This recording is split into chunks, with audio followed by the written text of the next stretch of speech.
Зэзэнүгээс за энэ бол Gold-ийн анализ. За Gold анализ өчтөр ерөнхийдөө бол юу гэж гарч ирсэн гэхээр энэ ёроолыг эвдээд үндсэн хөлбөмбө ийшээ унах боломжтой байна. Trace-ийн тавьчраад гэж гарч ирсэн. За өнөөдрийн хувьд бол ерөнхий хөдөлгөөн daily дээр бол хэвээрээ байгаа. Daily-ийн үндсэн ап channel-тай байгаа. За daily-ийн үндсэн ап channel нь бол ерөнхийдөө яаж явж байгааг нь бид нар гаргацсан байсан.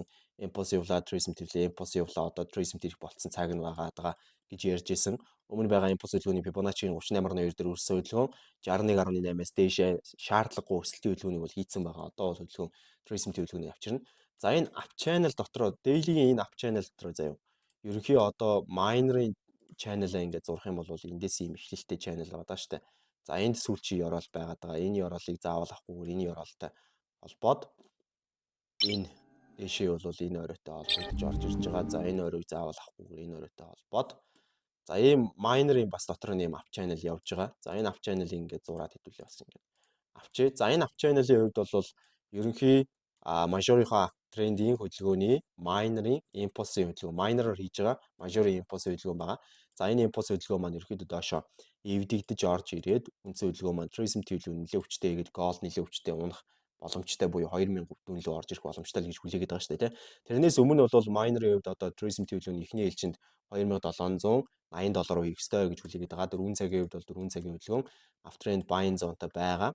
За 4 цагийн тус uptrend buying zone-ыг ажиглах юм бол биш 4 цаг downtrend selling zone-тай өчтөр болцсон юм байна. Downtrend selling zone руу шилжсэн. За миний бодож ирсэнчлэн ерөнхий нөгөө reverse чи явсан.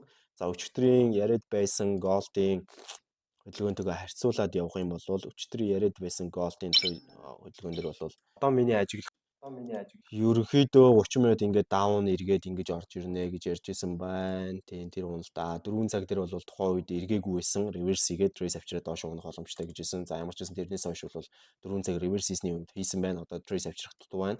Trace хөдөлгөөнөө ерөнхийдөө баг аваад ирж байгаа харагдаж байна. Одоо үндсэн хөдөлгөөн маань энэний дагуу явахын тулд энэ trace хөдөлгөөний заавалч амжилттай болох ёстой.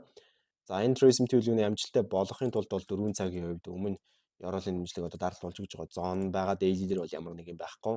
За daily 4 цагийн эсрэг явах бол шалтгаан байхгүй. Тэгэхээр одоо доошоо шууд эвдэж гарч ирээд ингээд 4 цагийн trace тавьчирсан байгаа 30 минутын хувьд бол ерөнхий хөдөлгөөн заавал нэг resist-ийг 2 шалгах хэрэгтэй болно. За тухайн daily resist-ийг дахиж нэг удаа шалгаад үндсэн хөдөлгөөн доошлохдоо Fibonacci-гийн 50-тай гэдэг утгаараа бас 45 хавцаар явна. Гэхдээ тэрний хамгийн аюулгүй level нь бол 2873 байгаа.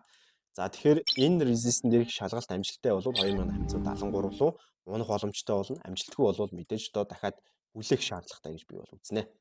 За энэ бол миний Gold-ийн анализ. Ерөнхий Gold-н дээр бол нэг амар нуршаад ах шаардлага байхгүй. Угаасаа өчтөрийн анализаар явсан байна. Өнөөдрийн анализ нь цаашаа үргэлжлэх боломжтой байна. Ийм л байна да. Окей. За ийм байна залуусаа тэгээд бүгд удахгүй. Gold дээр бол ямар нэгэн сигнал өгөхгүй юм чинь ингээд болоо. Маргааш хүртэл баяртай гэсэн.